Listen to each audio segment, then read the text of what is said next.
Alors ce que je vous propose d'explorer avec cette vidéo, c'est la façon dont se comporte le vecteur somme W, qui est la somme des vecteurs U et V. La façon dont ce vecteur donc, se comporte en fonction de U et V, justement.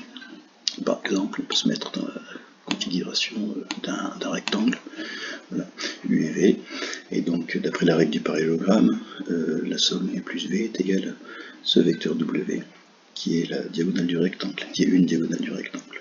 On peut se mettre dans une configuration carrée. Voilà.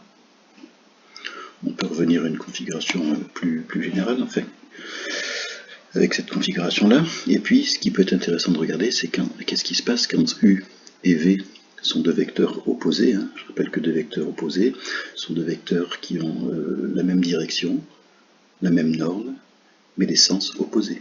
Donc, par exemple, ici, si je mets V et U opposés, et j'obtiens comme vecteur somme le vecteur nul. On le voit sur les coordonnées, hein. Le vecteur U a pour coordonnées 3, 0, le vecteur V a pour coordonnées moins 3, 0, et donc quand on fait la somme, 3 plus moins 3, ça fait 0, 0 plus 0, ça fait 0.